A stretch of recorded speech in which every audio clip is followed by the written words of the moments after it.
Good afternoon, everyone. Welcome to the Columbus Metropolitan Club. CMC connects people and ideas through community conversations at forums just like this one nearly every week.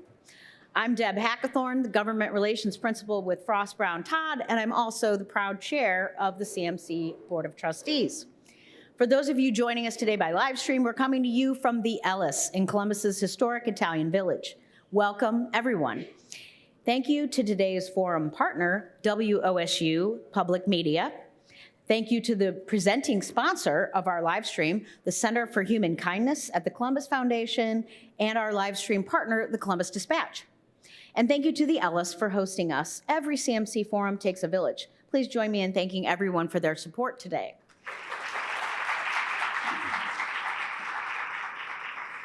And now welcome to today's forum, the Caregiver Crisis. There's a growing focus on seniors and the care they need, but far less attention is being paid to the family members who are often providing that care. According to AARP, in 2010, there were 7 potential family caregivers for every person over 80. By 2030, they expect that ratio to drop to 4-to-1, and by 2050, it'll be less than 3-to-1. In partnership with WOSU's Inside Caregiving initiative, today we welcome leaders and advocates to explore how we can overcome this caregiver crisis. It is now my great honor to welcome our panelists today. Please welcome Jenny Carlson, State Director of AARP Ohio, Katie White, Director of the Central Ohio Area Agency on Aging, Shonda Wingo, Director of the Franklin County Office on Aging, Dr. Kathy Wright, Associate Professor and Senior Associate Dean for Faculty Affairs at The Ohio State University's College of Nursing. And finally, our host, Anthony Padgett, General Manager of WOSU Public Media.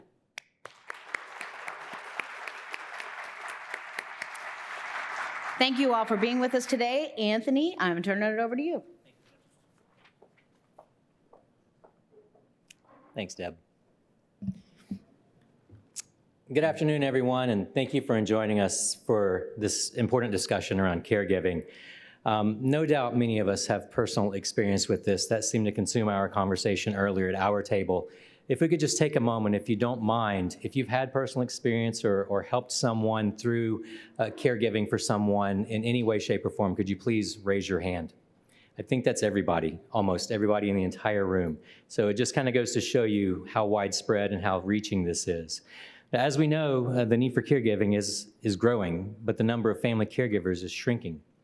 We have an outstanding panel of experts with us today to explore these challenges, opportunities, and the potential solutions for supporting caregivers in Ohio and beyond. So let's dive right in. To start, let's talk about the big picture. The caregiving gap is widening, with fewer family members available to provide care for aging adults in the coming decades.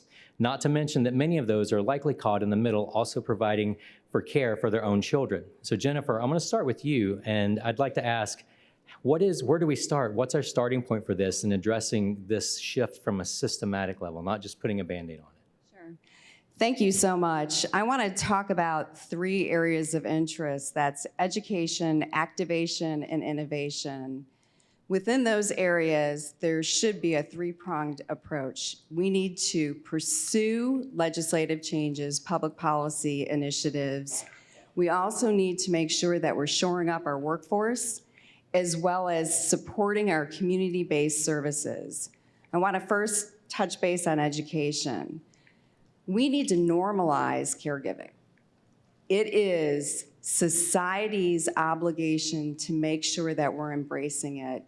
It's not a personal burden. And I think that's really important to note, because there's so many individual caregivers out there where we need to come together as a society, support each other, talk about it, talk about intergenerational living, which in fact, that's what I'm doing and practicing today. I'm a caregiver.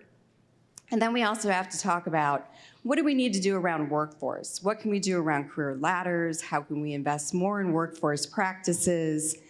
Innovation technology is super important.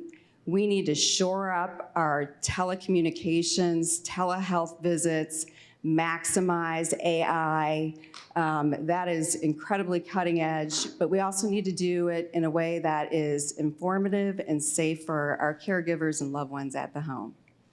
Very good. Anybody else have any If thoughts? I want to piggyback off of that, when we talk about caregivers, you bring up an excellent point. But I also have recognized that many caregivers don't identify themselves as caregivers because they're just doing what they believe is what they're supposed to do as their birthright. So to piggyback off of what you say, I want to kind of define, caregivers so that those who have not already identified themselves know that I'm talking to you. If you are making doctor's appointments, if you are following up on medicine, if you are stopping by a senior's home a few times a week just to say, hey, how you're doing, those small tasks is where caregiving starts. So if you're doing that, you are a caregiver. There is a spectrum of caregiving, obviously. I think oftentimes when people are looking outside, looking in, they think caregiving is in the home 100% of the day, but there are steps to being a caregiver. So I just wanted to first level set so that people that are in that space, when they want to be seen or they need to be seen, first you have to identify yourself as a caregiver. That's a very good point, Shonda. And I think one of the things that goes along with that is you're often doing these tasks without the training that other professionals have to do those tasks. You're just learning as you go and kind of working through it. So thank you for that reminder as well. One of the adages that we've often heard is continuing to do the same thing and expecting different results is often the definition of insanity. It's kind of unrealistic to expect that. And so, Kathy, one of the things that I was thinking about is what are some of the things that we should be preparing to do differently? Are there any innovative models or other states or countries that we should consider adopting or looking to from Ohio to improve our caregiving support? Thank you. Great question. So there is a program that's covered by CMS. It's called GUIDE. And what GUIDE is, it's a program where we are creating a better experience for caregivers, especially caregivers of people living with dementia. And there are various clinics and also outpatient centers that do have this GUIDE program so that when you go to a doctor's appointment and one of your loved ones or family member is having problems with their memory, it's not just dismissed as, well, grandma's 80 years old or 90 years old, this is expected. And it's not expected. That our memory and our thoughts should decline as we get older. So that's one of the very innovative models that is out there and is actually available here in real time. There are other things that we're doing also with regards to how can we improve the health of the caregiver, because as mentioned by our panelists here, that we're all touched by caregiving in one way, shape, form or another. So how do we keep ourselves healthier? So some of the work that I've been engaged in particular is how do we keep African American women healthy as they care for their loved ones who have a dementia? Because we know that unfortunately, as a person of color, we are twice as likely to get dementia than any other group. And also, the care that we provide tends to be even more intensive.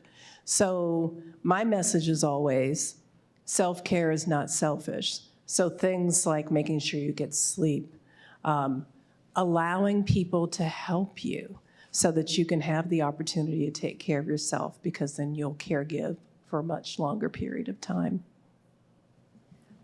I'd like to share one recent change that occurred in Ohio. So effective October of 2024, individuals that are eligible for home and community-based waiver services can participate in something called structured family caregiving. So this is new to Ohio, but essentially if you're a caregiver and you are caring for and living in the home of someone that's on one of the waiver programs that COAAA case manages, you can be not only reimbursed financially for your work, but also you can now have access to ongoing case managers, support, technical training. So we're really starting to roll this out across the region. And I think that is something to be stood up and to be shared, because I think it has some real promise in doing what we know is needed in supporting not only financially, but emotionally caregivers? Have the power from the seats that we sit in to drive policy changes just within our own practices. So for kind of piggybacking off of that, what we've done at the Office on Aging was amend our contracts to allow family members to be those paid caregivers through the providers that we partner with, because we realize that caregivers are doing it for free. They just need a place to plug in so that they can continue to caregive, but also receive some financial relief. And that was a change we made 2 years ago. Those are all really important. We know that family caregivers spend about 1.4 billion hours in Ohio providing structured family caregiving. And that equates into about $21 billion of unpaid labor. And what you had mentioned about structured family caregiving, it would be really great to take a program like that, make sure our publicly funded, government-sponsored programs, as well as private insurance, embrace that type of flexibility, because it doesn't exist across all insurance policies. So let's keep this part of the conversation going for a moment and look at a couple of different things. We're talking about, kind of some of the burdens that caregivers face. And so if we could focus a few minutes on those that experience burnout, the type of stresses that they're under, and the financial strain, which we've already started to talk about. What are some of the other resources? What are the biggest financial challenges faced by those, not just the caregivers, but also the seniors that might have to be accommodated for? And what resources currently exist to support that in Ohio that you would like to point people to? I'm happy to start. I just wanted to start out with my why. Take you back 5 years ago, my mother, Penny, I do need to say that she's happy and healthy right now, but she wasn't 5 years ago. 81 years old, presented with heart attack, stroke. We made the very hard decision as a family during the pandemic to sell my mom's home. It was my daughter's senior year. We moved 15 minutes away out of school district, moved my mom into a safe environment where she could have that independence and co-live with us, but also moving in with my husband. And so it was a big family change. But resources, it is so important, because I do find it, from a caregiver's perspective, it's a complicated web of resources. There's rich resources out in the community through our area agencies on aging. The Department of Aging has, tremendous resources, systems, and supports. AARP, your nonprofits, have a lot of information out there that I would encourage everyone to become informed advocates. Dig deep. Look at our websites. We have a toolkit that details out how to become a caregiver, resources that you can lean in on, how to connect in the community, and then some of those tough issues about transition of care. You might be living healthy now, but at some point, as you go further down in the longevity, aging, your situation will change. And then we've got tools on our website, everyone can have access to it, how to cope, how to connect, and how to find resources. So, Do you want to go? oh, just a quick addition. Do not forget the Veterans Administration also. Personal story with my mother-in-law, who is 93 years old, will be 94 in May, and lives in assisted living, has some memory impairment, some dementia, that we were able to identify that because her husband, who had passed many years ago, was in the Korean War, that she actually had some benefits that she could utilize to help towards the cost to cover assisted living. So I definitely encourage you to look at all the different avenues that you have out there available for resources that you may or may not think of. So I mentioned earlier this roughly $7.5 million that come into the region every single year, and I want to share a little bit about how those funds go into the hands of caregivers and care recipients. So we have county partners in each of our 8 counties. The Franklin County Office on Aging is one of them. Licking County Aging Partners is here. Delaware Source Point, some of those agencies you've likely heard of. So we have 2 individuals that are licensed and specialists that can answer those calls about information and assistance to do some one-on-one counseling. And then what we'll do is make sure that we're tying you into those local resources, like our different county aging partners that receive the funds for things like home health, homemaking, adult day, Meals on Wheels. And so, of course, I'm always going to say, no matter where you are, call your area agency on aging, because if we don't provide it, we certainly will get you to someone that does. And so I just think knowing that there are funds at the federal level that come all the way down into your home are super important. And then each of our county offices on aging also then have levy dollars that can supplement and can fill in additional services too. It's a great partnership. I think our partnerships are a microcosm of how caregiving really is, right? My boss, DCA Bivens, coins this phrase like, you know, if you have peanut butter, I have jelly, and you have the bread, if we come together, we make that peanut butter and jelly sandwich. And that's really what caregiving is going to be and needs to be. But I want to encourage everyone to know that we're throwing out a lot of resources. We're talking to you about who to call. We're trying to encourage you to think differently about your caregiving role. Just know that you're never gonna have all the answers, and that is okay. Keep asking questions, keep reaching into us, because no 2 caregiving journeys are the same. You can probably sit and try to be the best planner, plan every single detail, and something will come from the left that you weren't able to think of. And so give yourself some grace. But the important part, one, first, like I said earlier, is recognize that you're a caregiver. Thank you for doing that. Second, you're never gonna have all the answers. The key is to keep asking questions. Very good reminders. And about asking questions, it's often, this is a pretty dynamic area, especially when you've got care going in multiple directions, but you're also trying to work and you're looking at that future that you mentioned. What do you think are some things that workplaces could do or that caregivers could ask their workplace for that would make things a little easier? Whoever wants to start, jump in. I'm happy to start.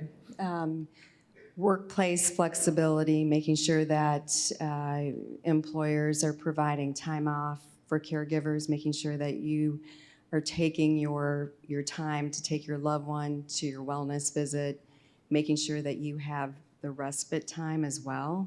I wanted to go back to the Credit for Caring Act, because this is a terrific way where we can put money back into the pocketbooks of caregivers, you know, having employers support this, because this is for working caregivers. If we support this legislation, working caregivers can claim up on their federal taxes up to $5,000. That's 30% of what they're paying out-of-pocket costs. They can bring money back into their pocketbooks. So that's a really good way. And then also working on career ladders, making sure that employers are being thoughtful about how to support, how we can bring in more training as a loved one. I mean, we have an aging population. And how great would it be for HR within the employer community to be able to share strategies, tactics, information, making time to connect in the community so that they can further promote resources that you're entitled to. Anybody else have anything to add to that one? So I just wanted to add too that in addition to having that maximum flexibility as caregiving, I think that organizations can help to provide some guidance with regards to care planning and really thinking through what are some of the things that you might need even before you need those things, and preparing people. I know oftentimes we don't do enough when it comes to preventative and preparing for caregiving, because as we mentioned, pretty much everybody in this room at some point is going to be a caregiver or need care themselves. So I think that if our institutions, organizations, and employers could provide those additional benefits, that would be helpful. Can I mention one other thing? We know that 48% of family caregivers in the workforce have stepped out because of caregiving needs. And so it really is incumbent upon the employer community to look at better strategies to help their employees. Healthy workforce and healthy people. Kathy, I want to circle back to something you mentioned earlier. You brought up some of the disparities and how certain things affect different populations differently. What are some of the most significant racial, ethnic, and socioeconomic disparities that we see in the elder care system today? So in the elder care system, what we see in terms of disparities, in terms of differences, are particularly in chronic conditions. Oftentimes as we get older, and especially for minoritized and underrepresented groups, we have more chronic conditions on top of having dementia, so congestive heart failure, hypertension. That's one of the number one conditions that we deal with in regards to trying to prevent dementias, as well as disability. One of the things that struck me the most when I began my research journey as a clinician is that even at a younger age, that individuals who are minoritized have more chronic conditions and disability than our European American counterparts. So, Anybody else? Were you going to say something? Okay. So I just want to highlight the need for data, for research, for creating evidence-based programs. Our systems and what we know now have not necessarily been based on truly understanding the needs of everyone, right? And so we need to have partners like you, like the Age Friendly Innovation Center, who are setting up these inclusive opportunities to come to the table, to complete surveys, to share what individual needs are. And so only by knowing and listening and truly having inclusive research and planning processes can we ensure then that our funds and our programs and services make up for those disparities. Bridging that gap and filling it in. And the other thing that's come up a couple of times in our conversation today is technology. I believe someone mentioned AI specifically, so this is a question I suppose I should ask ChatGPT, but I think you might have a better answer than that.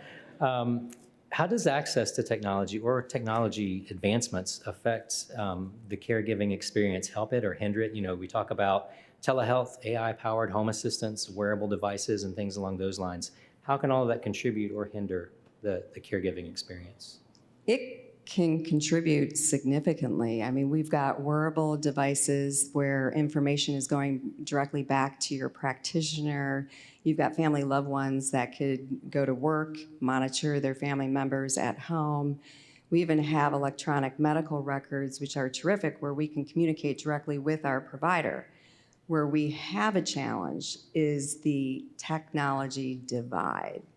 We have many consumers out there that do not have smartphones, do not have email addresses, do not know how to navigate those electronic records. This is personal experience for me. My mother is not tech savvy, and so that is one thing I do as her personal caregiver. I communicate with the medical folks. I take her to her appointments. We at our AARP, we're very focused on making sure that we're narrowing that digital divide and helping with broadband activities, going out in the community, teaching the aging population, how do you navigate your phone? How do you get on your electronic records? What can you do at home? But technology is incredibly important. Okay. I was just going to say also that don't be afraid of technology. AI is not all bad. There are studies that are being conducted regarding companionship because we know that loneliness, isolation, those are some of the number one causes for dementia because you're not engaging with people. There's some research that we're conducting at Ohio State and the College of Nursing where we're actually using little robots, little dog robots to interact with people that have dementia and play games with them and communicate that way. So don't be afraid of technology. The other thing that we've done too that's been interesting in terms of technology is actually bringing it into the home setting to where we can monitor the caregivers' responses to stresses and then provide real-time immediate feedback to caregivers on how to deal with difficult situations. So don't be afraid of technology. Be aware, but don't be afraid. There's so much to say about digital equity and what is happening in Franklin County. I want you to know that seniors are using AI, thanks to one of our programs with Level Up Land, where we introduced a gaming initiative to the community. And Miss Pam here's clapping because she's a vet. But there are innovative ways to get seniors connected and their families connected. And what we were able to see with the gaming initiative, and when I say gaming, yes, seniors were playing video games every week, and they love it. Quote Miss Pam, she said, "We're back in the game." And so using that AI, we've also took it a step further in teaching seniors how technology can allow them to connect. When we talk about social isolation, we know that social isolation reduces life expectancy. It's equivalent to smoking 15 cigarettes a day. So using a story, there was a senior who we've worked with who didn't really have much interaction. She joined the program, she started to come out.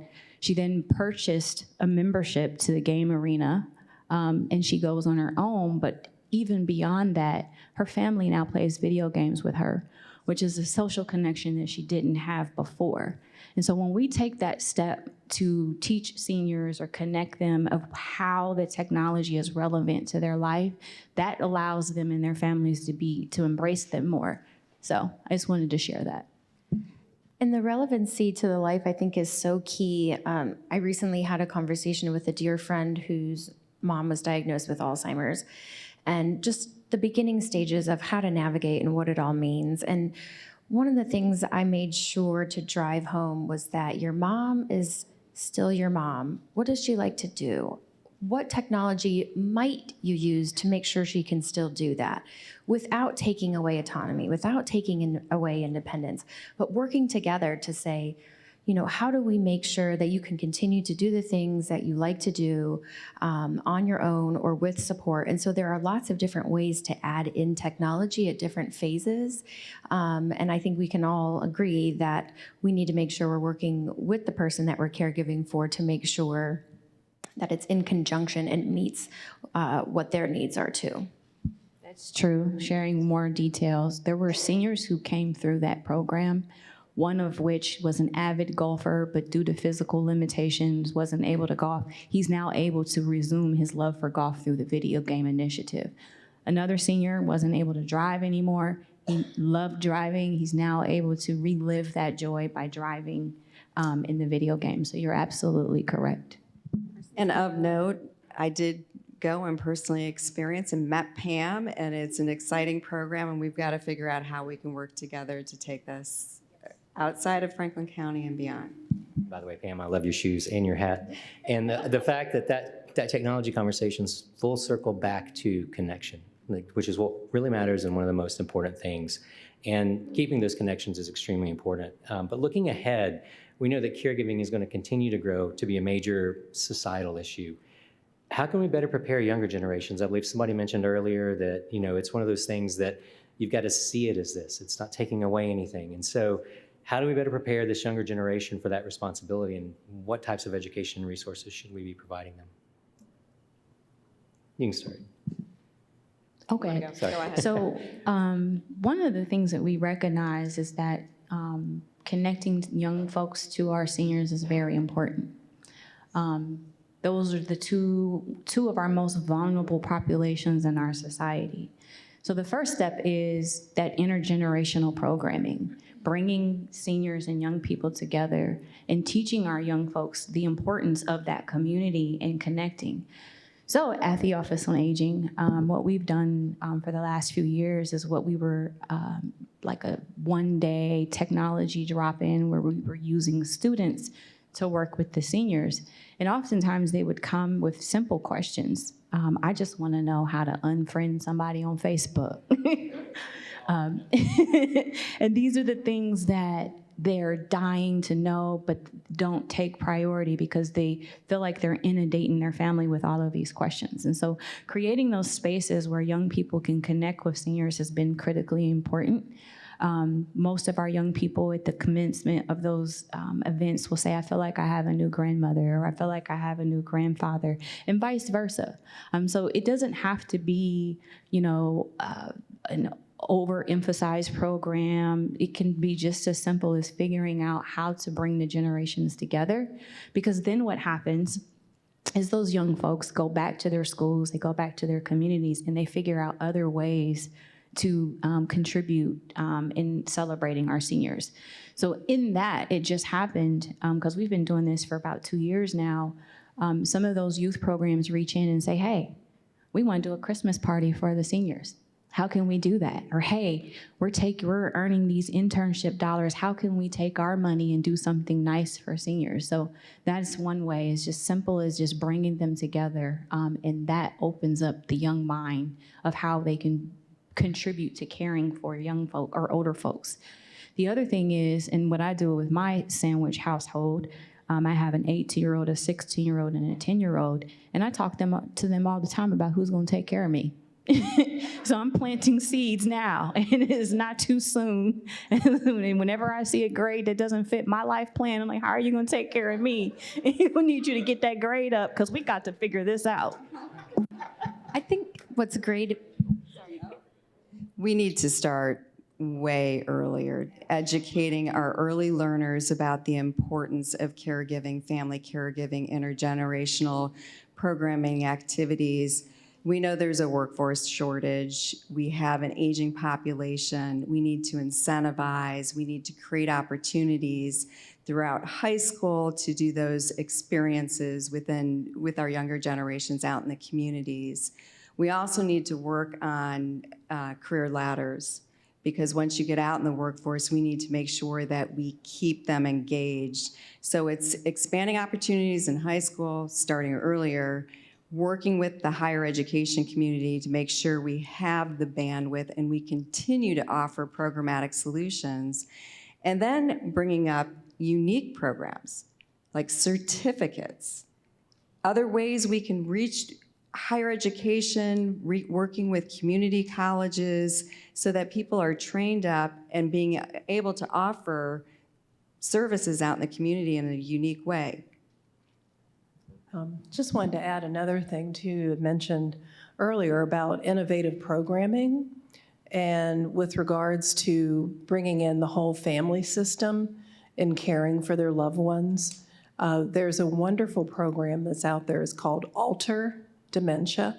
One of my colleagues, Dr. Fayron Epps, has developed this program where they go and come and work with the churches in order to engage the family with regards to how can we even create church services and events for our seniors that are able to engage actually actively in the church services. And that also adds to that socialization, as well as adding to bringing the whole family into the caregiving responsibilities and roles and enjoyment too.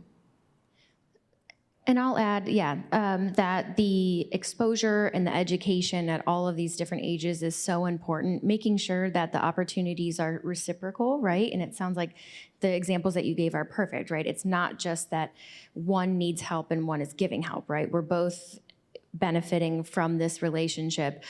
So at a younger age, also we need to make sure that our education and information that we're sharing is not ageist, right? We don't want to continue to sort of other older people and make this seem like it's something that, people shouldn't want to age. We need to make sure that that's front and center. And then outside of K through 12, we also need to be looking at different types of internships and different types of opportunities, because we know from the research that exposure to working with older adults oftentimes lends itself to individuals then being interested in careers in aging. Very good. And what I'm hearing, and I think one of the themes that we've heard today is much like having a CMC event, it takes a village. And by the way, speaking of a village that we have in this room with us today, it is now the interactive part of the program for this afternoon. So it's CMC's longstanding tradition to take audience questions. We'll now move to questions from the live stream and in-person audiences. And if you have a question, please make your way back to Doug right there where the microphone is at. And if you're online, please go ahead and feel free to start typing those questions in. Doug's going to curate those for us. And so Doug, I'll now throw it to you to go through the questions we have both in the room and online. Anthony, thank you very much, and thank you to today's panelists. Speaking personally, this is a great conversation. I've been there myself, so thank you so much for sharing all the wisdom today. If you have a question for today's panelists, please do join us here at the microphone. And to Anthony's point, if you're watching online, type your question in the chat. We will try to get to as many questions as we can with the time we have remaining. Great questions at CMC always have two things in common, right? They take less than 30 seconds to ask. And what punctuation mark does a question end with? Question mark. A question mark. Always good to keep that in mind. Thank you very much. So here's the first question. Can you speak to recommended resources on activities for daily living for caregivers? Maybe that's a website or other online resources, but resources for recommended activities for daily living for caregivers.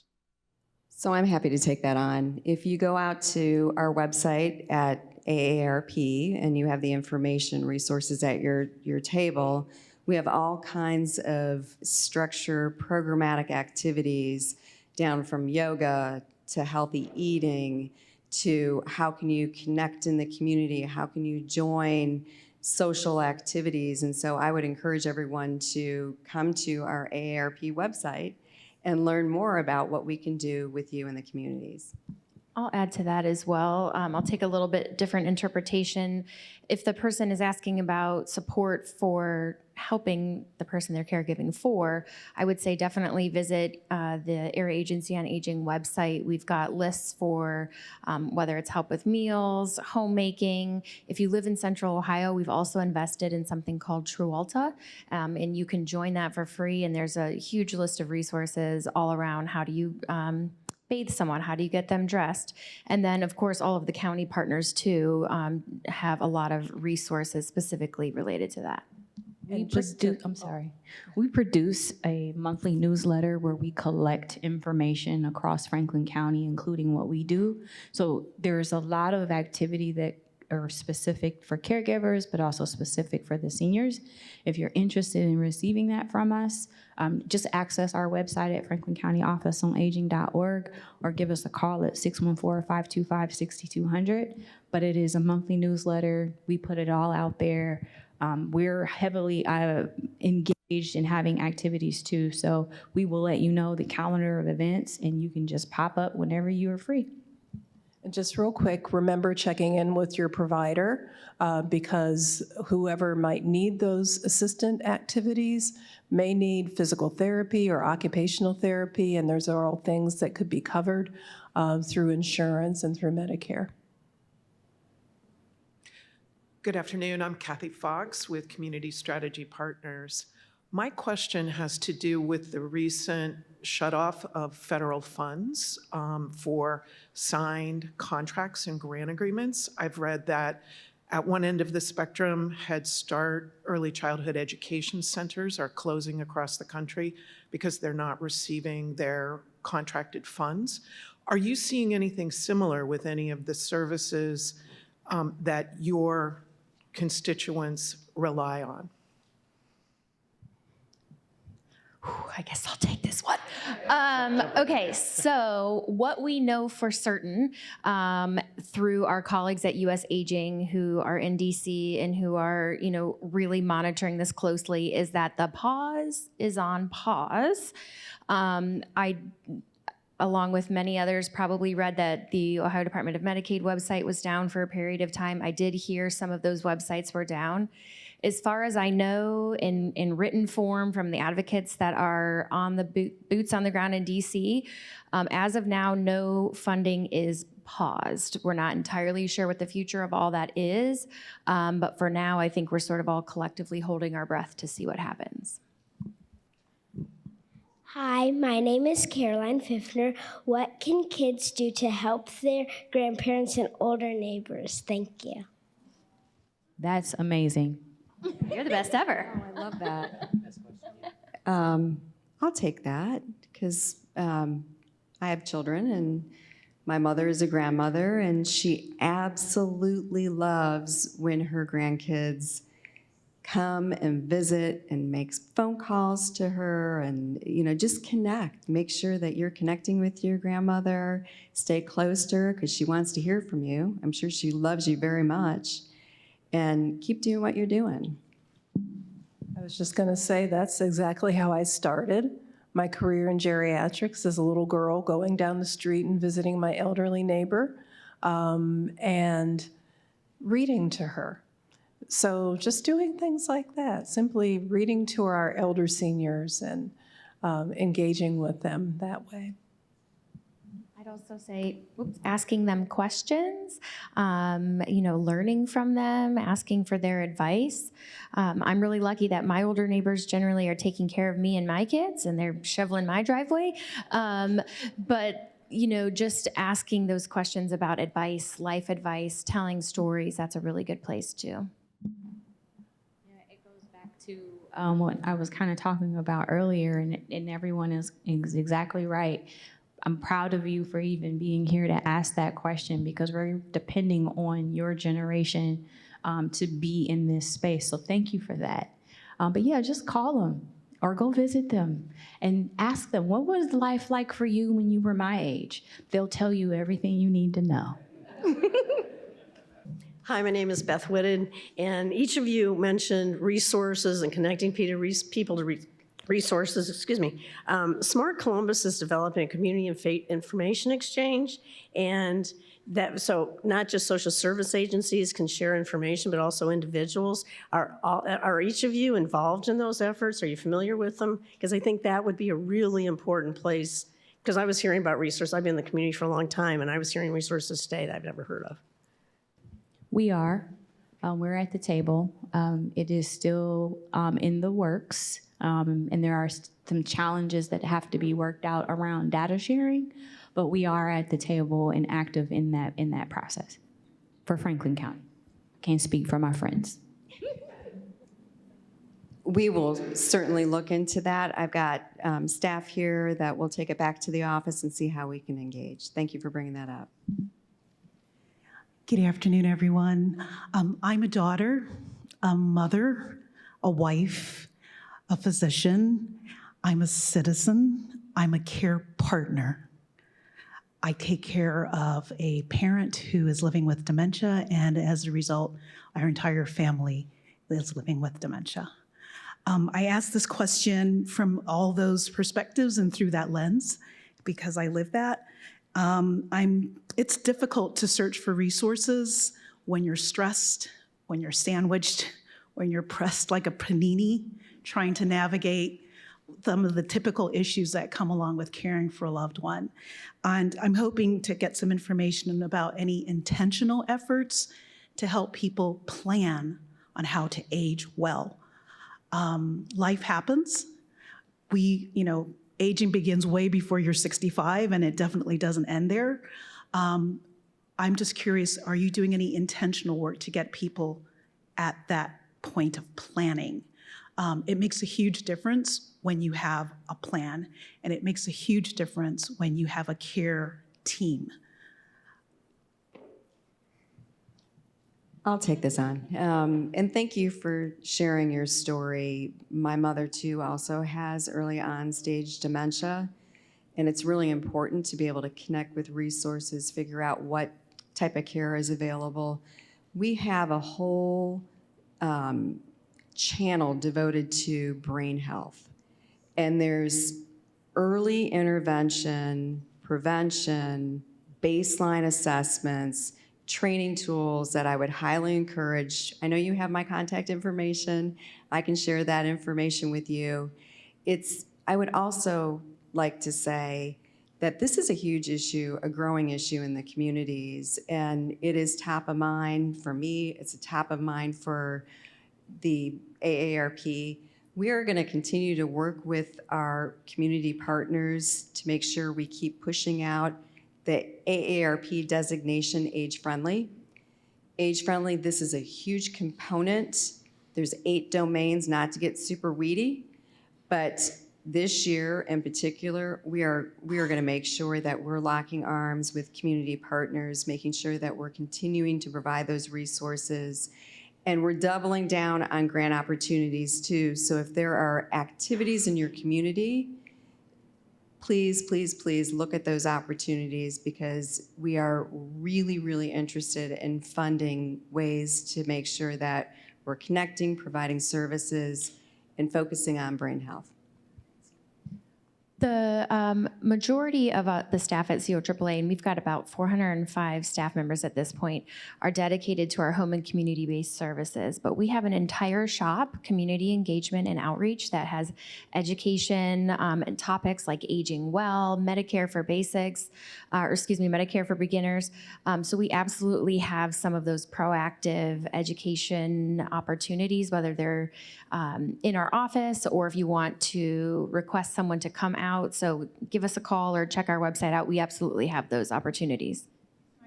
The reason I asked that question is you have wonderful resources, but people don't know they exist. And that's really where that sweet spot is. And I'm trying to figure out, what do we do to help people be aware before they're in crisis? And how do we help them to do? I mean, does everyone here, for example, have, a health care proxy? And does their family member know, for example, what's the code to the house to get in if something happens to you? Or what do you want me to do if I have dementia? Most people aren't thinking about that. And so they're running to you, or maybe they don't even know you exist. And I'm just trying to figure out, what can we do as a group collectively to make that connection happen for people? It's conversations like this that once we all learn this information, you guys from the seats that you're in have the ability to share this information. Earlier, I was quoted as saying, like, this is a community thing. It is a community thing. We need each and every person to be active in this with us. If you have information, share it. Again, no 2 care journeys are the same. So there's other organizations as well, like the African American Alzheimer's Association. They actually have a web-based support group where caregivers can come together and talk, as well as the Alzheimer's Association as well. And they have a plethora of resources. And of course, the Franklin County Office on Aging, we work very closely with COAAA in that caregiving space. So you can also give us a call. But your point is well taken and is absolutely true. We are working hard to get to individuals before a crisis. But oftentimes, people are busy, they're going about their life, they're not thinking about something until they need it. So any ideas you have, or audiences, I'm sure I speak on behalf of all of my colleagues here, we absolutely agree. We want to be into audiences before the crisis occurs. Well, everyone, I wish we had some more time today, but I'm getting the wrap-up signal. And before I go, I just want to remind you to take a look at this on your desk. As you can see, this is a very deep conversation. It's a very important conversation, timely and robust. And there's a lot more that we could be talking about throughout the next month. WOSU will be digging into this a little bit more through our Inside Caregiving project. So please tune in to catch up for more resources there. And now I'm going to turn it back over to Deb for some concluding remarks. Thanks, Deb.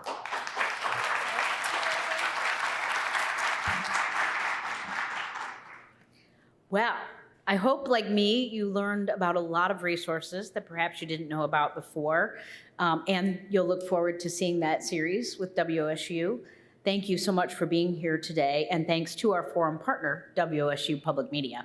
We are grateful to the presenting sponsor of our live stream, the Center for Human Kindness at the Columbus Foundation, and our live stream and promotional partner, the Columbus Dispatch. And of course, we want to show our sincere appreciation to today's speakers, Jenny Carlson, Katie White, Shonda Wingo, Kathy Wright, and our host, Anthony Padgett.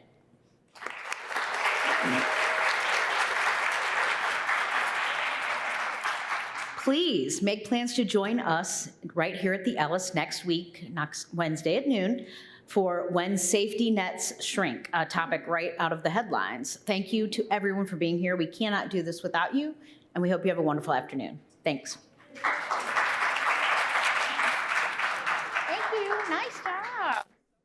Thank you.